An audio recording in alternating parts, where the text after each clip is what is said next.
Hi, I'm Teal with Sterling Essentials, and one of the questions we get asked a lot is really how much conditioner should you apply normally to your saddle? And so I want to do a little demo of that today, showing you kind of a little bit and a lot and see how that conditioner plays out on a saddle. And then you can fine tune that really to your particular leather, and it really kind of depends on what your saddle likes. Is it thirsty? Is it not thirsty? How hot outside is it? Is it really humid?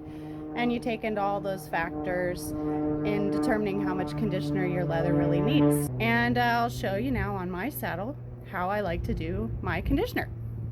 So to start with, I'll do just a little bit of conditioner. So I'll just barely dunk the sponge. There's really hardly anything on there. And then I will go over here and just do one swipe for our tack. And see, already that's hardly anything, but it actually leaves quite a bit there on your leather. And so I'm just going to let that sit. And then I'm going to go back over here, and for comparison, I'm going to put a ton on my sponge. See, now you can actually see it on the sponge. And if I go back over here to the leather and I do another swipe for comparison, holy smokes, look at all that. A lot of conditioner, a little conditioner. So I tend to do a little conditioner, which is the minimum amount, right?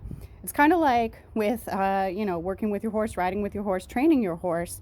Use the least amount possible to get the job done. Well, taking care of your tack is sort of the same way, especially with conditioner.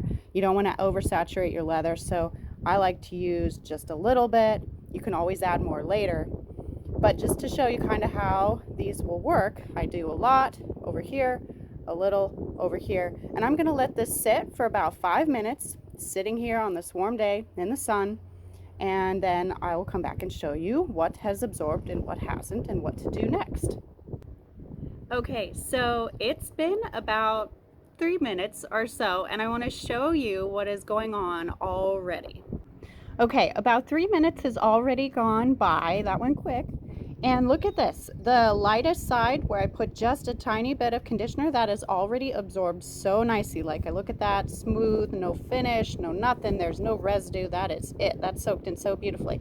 Look at this other side, still a lot of conditioner left, right? Because I put on a more generous dollop, and some of it's absorbed, some of it hasn't. So I'm going to give this another few minutes and see what happens. Okay, so 5 minutes has gone by, and let's check out our final bit of conditioner. And as we saw earlier, the light side has already really completely absorbed, but the heavier side really has a lot left. And if I put my hand on that, yep, look at all that. There's still a bit there on the surface, and look how all of that is showing up then on my fingers too.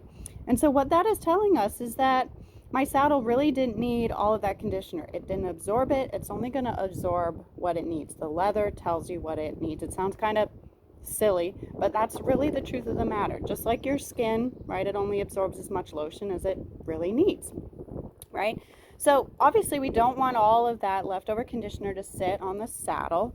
So what we're going to do is just wipe off the excess, right?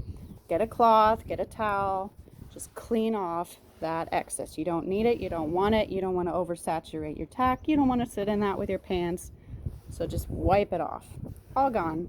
And that's all you have to do. So really, what this tells me is that the light side just needed that light coating. My tack was already happy, it had a lot of moisture, and that the heavier application of conditioner really wasn't necessary.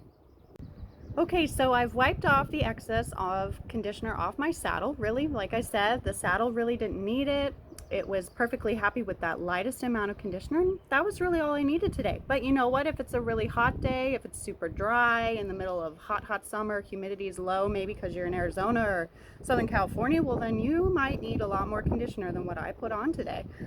But up here in the Oregon area where it's a little more humid today, doesn't need so much. So day to day, week to week, month to month, with the seasons, with the weather, it's all going to vary, and it's all going to vary depending on your leather too. So let it speak to you. Sounds kind of corny, right? But that's sort of the truth, right? And yeah, just use the littlest amount you need. That makes sure your leather doesn't get oversaturated. It means that you get the perfect amount of moisture in there, It doesn't have excess moisture then in your leather, which creates, breeding ground for nasty mold and all of that you don't want.